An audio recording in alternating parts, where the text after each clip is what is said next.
Shalom and welcome back to Rabbi in the Hot Seat. We're doing great things here. Amazing questions coming in. Send your questions in. We're going to be covering every area of life that you can possibly think of. For those of you who haven't tuned in before, I grew up in England, dance music DJ, philosophy, psychedelics, football, rugby, tennis, lots of sport I played. Then I lived in Asia for many years, silent meditation retreats, hiking in the Himalayas, black belt in Taekwondo, brown belt in Aikido, speak lots of languages. Come to Israel. Rabbi, let's go. What's the most dangerous misconception Jews have about God today? Oh my goodness, awesome question. And it's obviously fear. There's a word that appears a lot in the Torah, yira. In fact, Deuteronomy 10:12 says, Jewish people, the only thing that God wants from you is yira. And it's been translated as fear is the worst translation ever because it really means awe and respect and radical amazement and excited wonder. But because it was translated as fear, it's caused a lot of religious trauma. And some people are like, oh my goodness, I've got to do all these things so that the angry man in the sky doesn't punish me and I'm going to burn in hell. So really the mistranslation of yira as fear is probably the worst thing that has ever happened. I recently went to Mexico to celebrate the Day of the Dead in the hope that it would help me with my fear of death. Unfortunately, it did very little. Does the rabbi have any idea on how to overcome my fear? Day of the Dead. Let's go to the...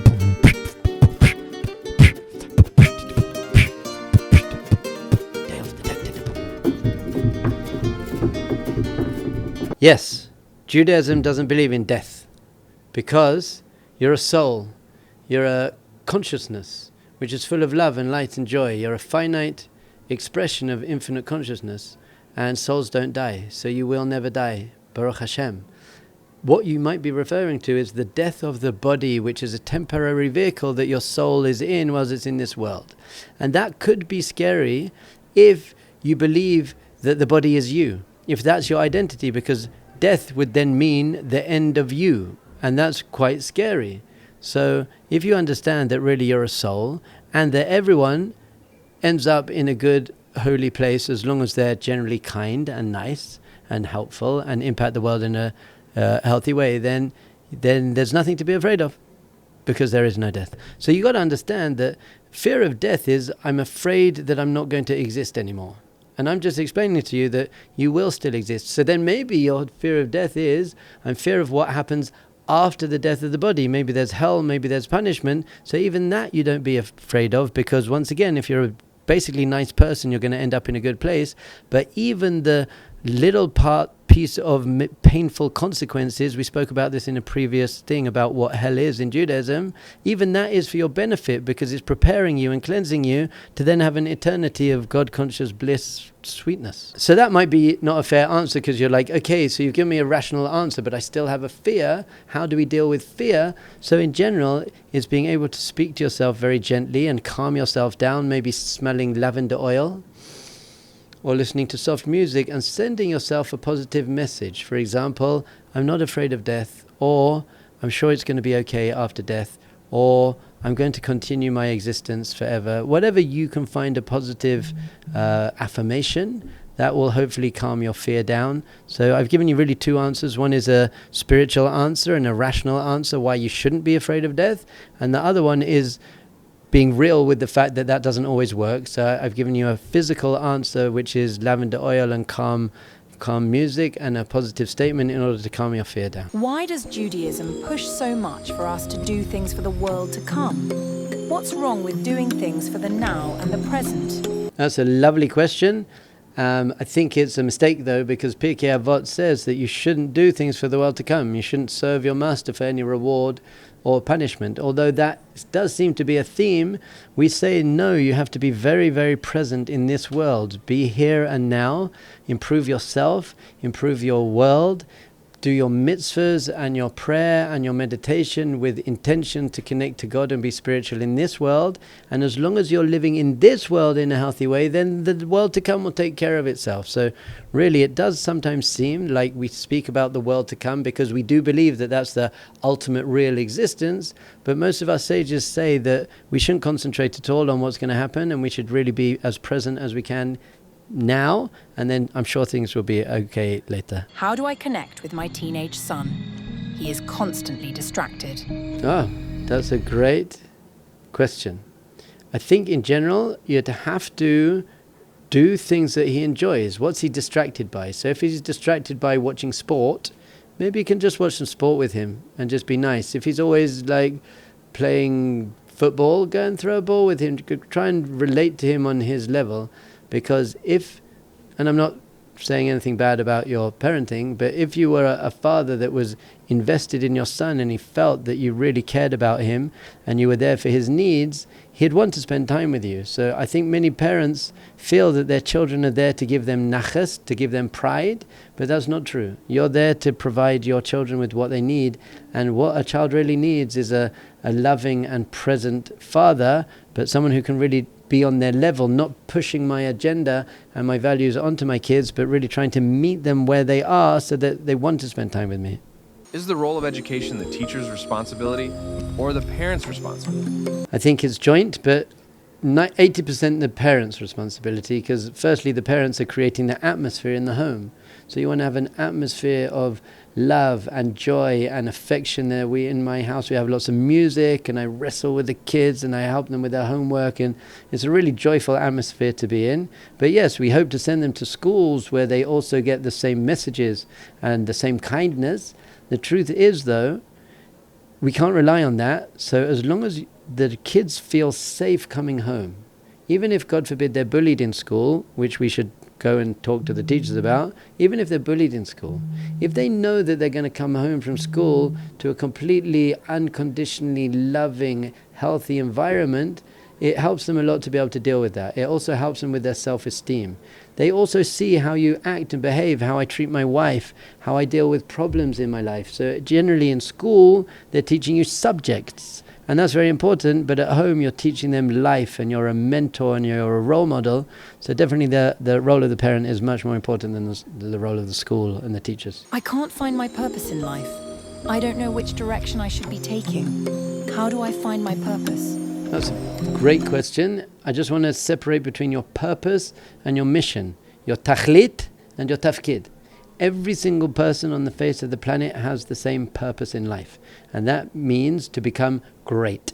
How do we define great? 3 things. Number 1, improve your character traits. Let go of your jealousy, anger, doubt, fear, hatred, judgmentalness, and tap into love, compassion, joy, playfulness, inspiration, and passion. Number 2, positively influence the world around you. Make the world a better place. So number 1, be good. Number 2, do good. Number 1, grow. Number 2, contribute. And then we say number 3 is spiritual. Be spiritually connected, but in a healthy and kind and conscious way. So that's everybody's purpose in life. Then there's something else called the mission, which is, I guess, is really the number 2. The mission is, how am I going to make the world a better place? And your mission is actually very simple. 2 things. Who am I going to help? How am I going to help them? How do you work out who you're going to help? Either your pain. If you were bullied as a kid, then your mission is to stop bullying in schools. If you're an alcoholic and you healed yourself, your mission is to help alcoholics. If you were abused as a kid, whatever your pain you went through, the mission is, I'm going to heal myself and then help other people. Or my privilege. I had a great upbringing, so I feel responsible to work in an orphanage to help those people. So that's who I'm going to help. How I'm going to help it is, what's your passion? What do you love doing? What are you good at?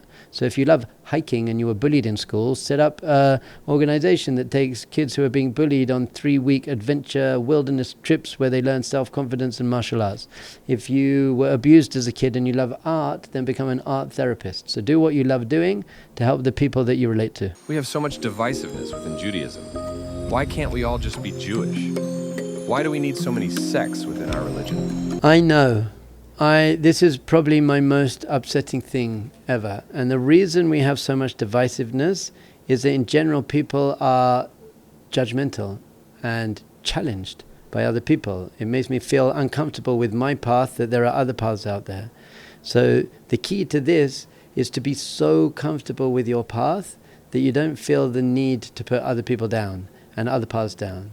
As I've been saying a lot, can we love and respect and support each other, even if we don't believe in the same things, even if we don't have the same values?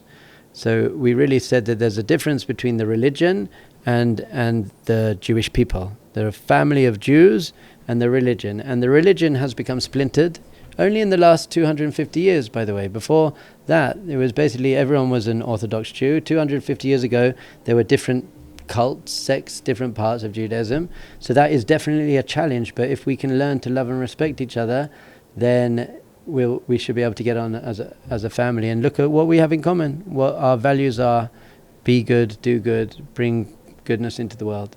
But if we need to focus on our commonalities rather than what's different between us. I recently heard a saying that struck me. In order to know what to live for, you have to know what you are prepared to die for. Rabbi, do you agree with this sentence? Yes, I think that's actually an amazing way to clarify really what am I living for? What am I doing here? Because if my life is completely self-centered and I'm just thinking about my job and my relationships and my career, it means that I'm living only for myself. But we want to be someone who's living for something beyond myself, i.e. something that I'd die for. I'd give up my life for something that I believe in. Look at all these 19-year-old soldiers who went into Gaza and they gave up their lives and they gave up their limbs for something they really, really believe in.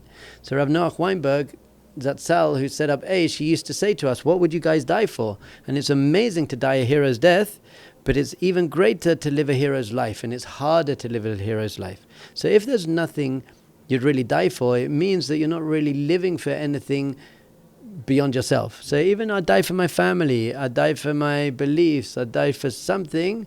To know what you die for is a very good way to tap into, well, I better be living for that thing now. Amongst your many journeys, did you ever hit rock bottom?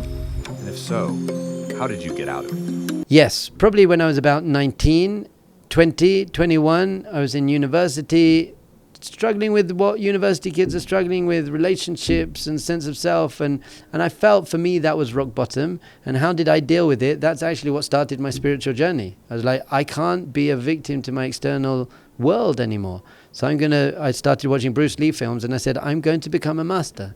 I'm going to control my mind. I'm going to tap into my soul. I'm going to tap physically healthy and emotionally healthy and mentally healthy and spiritually healthy. So my rock bottom, which wasn't terrible, was the catalyst and the catapult for my whole spiritual journey, because I didn't want to be a victim anymore. I wanted to be in control of my inner and outer world. Okay, there we've had it. Another episode of Rabbi in the Hot Seat, or as it's becoming known, Hot Rabbi in the Seat. I like that, by the way. So we're doing amazing things here. Thank you so much for all the great questions. Keep pumping them in. Sorry if we haven't got to your question yet. There's lots coming in. Keep sending them in. Don't forget to like and subscribe and follow and do all those things you have to do on social media, and get this out there, because we need to be creating people who are conscious and loving and non-judgmental and playful and healthy. So this information has to get out there. I love you guys. I'll see you next time.